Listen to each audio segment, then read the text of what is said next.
नमस्कार, मैं हूं अखिलेश पांडे और आप देख रहे हैं capital TV Uttar Pradesh. UP विधानसभा की 10 सीटों पर होने वाला उपचुनाव सूबे के बड़े नेताओं की प्रतिष्ठा का सवाल बन गया है। इन 10 सीटों पर भाजपा, सपा, कांग्रेस के साथ साथ अन्य दल भी पूरी तरीके से अपनी निगाहें टिकाए हुए हैं।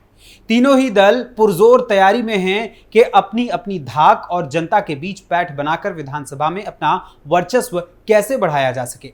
वहीं कांग्रेस और सपा के बीच 10 सीटों के बराबर बंटवारे को लेकर पेच फंसा हुआ है। वहीं इसके साथ ही 3 ऐसी सीटें भी हैं जिन पर सीएम योगी आदित्यनाथ, सपा नेता शिवपाल सिंह यादव और कांग्रेस के अजय राय की प्रतिष्ठा दांव पर लगी है।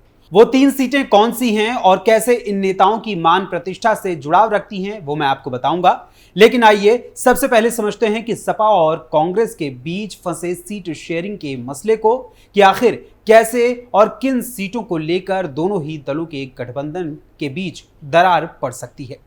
चूंकि आप जानते हैं कि यूपी की 10 सीटों पर विधानसभा के उपचुनाव होने वाले हैं, जिनमें कानपुर की सीसामऊ, अंबेडकर नगर की कटहरी, मैनपुरी की करहल, अयोध्या की मिल्कीपुर, मुरादाबाद की कुंदरकी, प्रयागराज की फूलपुर, गाजियाबाद, मिर्जापुर की मझवा सीट, अलीगढ़ की खैर सीट और मुजफ्फरनगर की मीरापुर सीट शामिल है। वहीं कांग्रेस और समाजवादी पार्टी ने इंडी गठबंधन में शामिल होकर 2024 का लोकसभा चुनाव लड़ा था और भाजपा द्वारा संबोधित दोनों ही लड़कों ने अपने कमाल को यहां दिखाया था। खासकर अखिलेश यादव ने यूपी में सबसे अधिक सीटें जीती और अब उपचुनाव को लेकर भी कांग्रेस चाहती है कि समाजवादी पार्टी के साथ वो भी 5 सीटों पर चुनाव लड़े, लेकिन यहीं पर आकर दांव फंस गया है। वहीं इस चुनाव को यानी उपचुनाव को लेकर कांग्रेस यूपी में रैली और कार्यकर्ता सम्मेलन करने की तैयारी में भी है और यूपी विधानसभा की चुनिंदा 5 सीटों को लेकर हर सीट पर कम से कम 5 से 10,000 कार्यकर्ताओं को जुटाने में लगी हुई है। यूपी विधानसभा की जिन 10 सीटों पर उपचुनाव होने वाले हैं, उनमें से 5 सीटें कानपुर की सीसामऊ, अंबेडकर नगर की कटहरी, मैनपुरी की करहल, अयोध्या की मिल्कीपुर और मुरादाबाद की कुंदरकी विधानसभा सीट साल 2022 के विधानसभा चुनाव में सपा ने जीती थी। इनके अलावा प्रयागराज की फूलपुर, गाजियाबाद, मिर्जापुर की मझवा सीट और अलीगढ़ की खैर विधानसभा सीट भाजपा के हिस्से में आई थी और मुजफ्फरनगर की मीरापुर सीट पर रालोद की जीत हुई थी। ऐसे में अब यूपी में कांग्रेस के प्रदेश अध्यक्ष अजय राय ने यह मांग रखी है कि 2022 के विधानसभा चुनावों में जिन सीटों पर यानी जिन 5 सीटों पर समाजवादी पार्टी की हार हुई थी, उन सीटों पर कांग्रेस को चुनाव लड़ने का मौका मिलना चाहिए। वहीं इसको लेकर कांग्रेस प्रदेश अध्यक्ष अजय राय का कहना है कि यूपी उपचुनाव में कांग्रेस को 5 सीटें चाहिए। अपनी बात आला कमान के सामने भी रखी है। कांग्रेस नेतृत्व जो तय करेगा वह हम सभी के लिए मान्य होगा। वहीं इस मामले को लेकर सपा प्रमुख अखिलेश यादव की बात करें तो उन्होंने भी कहा है कि सपा के लिए सीट नहीं, जीत मायने रखती है। पार्टी की जीत हो या गठबंधन की जीत हो, इसके लिए त्याग करने को भी तैयार हैं। हालांकि अभी दोनों ही दलों की इस संबंध में कोई औपचारिक बैठक नहीं हुई है। गौरतलब है कि सभी 10 सीटों पर कांग्रेस ने अपने प्रभारियों को भी तैनात कर दिया है। ऐसे में एक तरफ सपा की टेंशन भी बढ़ गई है और कांग्रेस के इस कदम को अलग अलग एंगल्स से देखा जा रहा है। यूपी में एक कहावत है, न खेलब न खेले दे, बस खेलवा बिगाड़। यानी न खेलूंगा न खेलने दूंगा, बस खेल ही बिगाड़ दूंगा। कुछ इसी तर्ज पर कांग्रेस भी यूपी विधानसभा के उपचुनाव में कूदती हुई नजर आ रही है। राजनीतिक गलियारों से आने वाली सुगबुगाहटों के अनुसार अजय राय खुद भी इस उपचुनाव में मैदान में उतरने वाले हैं और मिर्जापुर की मझवा सीट से चुनाव भी लड़ सकते हैं और यहां का जातीय समीकरण भी उनके लिए मुफीद माना जा रहा है। गौर करने वाली बात है कि यूपी की विधानसभा में वर्तमान समय में कांग्रेस के मात्र 2 ही विधायक हैं, जिसके चलते कांग्रेस यह चाहती है कि वो इस उपचुनाव में अपने संख्या बल को बढ़ा सके। इसी वजह से कांग्रेस ने अपनी हलचल तेज कर दी है। वहीं एक तरफ जहां अजय राय चुनावी मैदान में उतरने की तैयारी में हैं, वहीं दूसरी ओर भाजपा, सपा और बसपा ने भी अपने अपने हिसाब से इसकी तैयारी तेज कर दी है।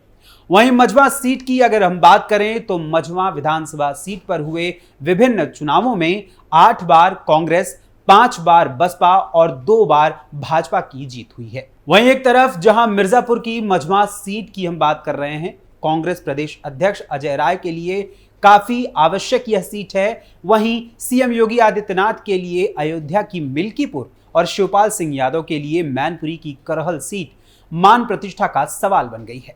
साल 2017 के यूपी विधानसभा चुनाव में यूपी में भाजपा को पूर्ण बहुमत मिला और तब से अयोध्या के विकास के नए आयाम लिखने की तैयारी में भाजपा लग गई।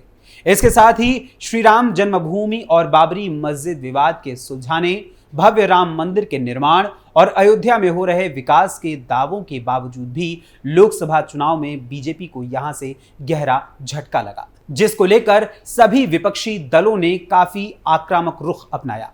ऐसे में अयोध्या के मिल्कीपुर सीट पर होने वाले उपचुनाव को लेकर सीएम योगी पूर्णतः केंद्रित होकर उसे भाजपा के पाले में लाने के प्रयास में लगे हुए हैं। यह सीट न केवल भाजपा के लिए आवश्यक हो गई है, बल्कि यह सीट खुद सीएम योगी आदित्यनाथ के मान प्रतिष्ठा से जुड़ गई है। सीएम योगी के कंधे पर मुख्य रूप से अयोध्या की मिल्कीपुर और अंबेडकर नगर की कटहरी विधानसभा सीट की जिम्मेदारी दी गई है। लेकिन मिल्कीपुर सबसे हॉट सीट बन गई है, क्योंकि एक तरफ यह सीट भाजपा और खुद सीएम योगी आदित्यनाथ की मान प्रतिष्ठा से जुड़ी हुई है, तो वहीं दूसरी ओर इस सीट को लेकर पूरी तरीके से सपा चौकन्नी है, क्योंकि यह सीट उसके लिए तरकश का वह तीर है जिसको लेकर वह भाजपा पर वार करने के लक्ष्य को साध सकती है। वहीं दूसरी ओर सपा ने शिवपाल सिंह यादव को मैनपुरी की करहल विधानसभा सीट की जिम्मेदारी सौंपी है।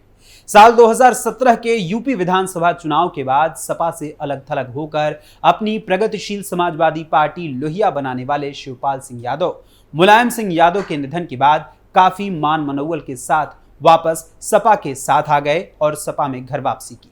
मुलायम सिंह यादव के निधन के बाद मैनपुरी लोकसभा सीट पर हुए उपचुनाव में अखिलेश यादव ने अपने चाचा शिवपाल सिंह यादव को इस सीट पर पार्टी को जीत दिलाने की जिम्मेदारी सौंपी। शिवपाल सिंह यादव ने इस सीट पर पूरी तरीके से अपनी पकड़ बनाई और सफलता पाई और साथ ही डिंपल यादव को मैनपुरी संसदीय क्षेत्र से विजय दिलाई। इसके बाद अखिलेश यादव ने उन्हें घोसी की जिम्मेदारी सौंपी और वहां भी शिवपाल यादव ने अपने आप को सिद्ध किया और अब सपा ने करहल विधानसभा सीट पर होने वाले उपचुनाव की जिम्मेदारी फिर से शिवपाल सिंह यादव को सौंपी है। वहीं इस सीट के समीकरणों की अगर हम बात करें तो यहां जातीय वोटों के आधार पर, जातीय मतदाताओं की संख्या के आधार पर यादव वोटर्स की संख्या सबसे अधिक है। इसके अलावा दूसरे नंबर पर अनुसूचित जाति के मतदाताओं की संख्या है। साथ ही इस सीट पर शाक्य, ठाकुर, पाल, बघेल, मुस्लिम वोटर्स, लोधी, ब्राह्मण और बनिया समाज के वोटर्स भी निर्णायक भूमिका में हैं। ऐसे में जहां यह सीट सपा का गढ़ मानी जाती है, वहीं भाजपा इस सीट पर किसी ऐसे चेहरे को उतारने की फिराक में है जो जातीय समीकरण पर भी अच्छी तरीके से सेट हो सके और सपा को उसके गढ़ में हराकर अयोध्या का बदला लिया जा सके। वहीं ऐसे में शिवपाल यादव को इस सीट की जिम्मेदारी दी गई है, जिसको जीतना उनकी मान प्रतिष्ठा के लिए आवश्यक हो गया है। एक तरफ जहां यूपी विधानसभा का यह चुनाव इन तीनों ही दलों के बड़े नेताओं की मान प्रतिष्ठा से जुड़ा हुआ है, वहीं सपा और कांग्रेस के बीच के गठबंधन को लेकर भी यह परीक्षा की घड़ी है।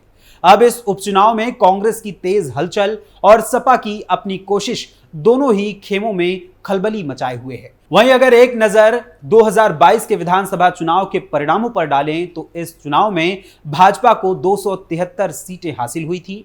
वहीं समाजवादी पार्टी ने 125 सीटों पर जीत दर्ज की थी। इसके अलावा प्रियंका गांधी के यूपी में एक्टिव होने के बावजूद भी कांग्रेस 2022 के विधानसभा चुनाव में कोई कमाल नहीं दिखा पाई और मात्र 2 सीटों पर ही सिमट कर रह गई। वहीं यूपी में सीएम के सिंहासन पर बैठने वाली मायावती, जो कभी यूपी के सिंहासन पर बैठा करती थी, उनकी बहुजन समाज पार्टी केवल एक ही सीट हासिल कर पाई। इसके अलावा 2 सीटें अन्य के खाते में आई थी। अब सबकी निगाहें यूपी विधानसभा के उपचुनाव पर टिकी हुई हैं। ऐसे में अब खलबली मचने वाली है, यह देखना दिलचस्प होगा, क्योंकि पूरी तरीके से सभी की निगाहें यहां टिकी हैं। फिलहाल अभी के लिए बस इतना ही। फिर मुलाकात होगी कुछ और खबरों के साथ। तब तक के लिए अनुमति दें। नमस्कार।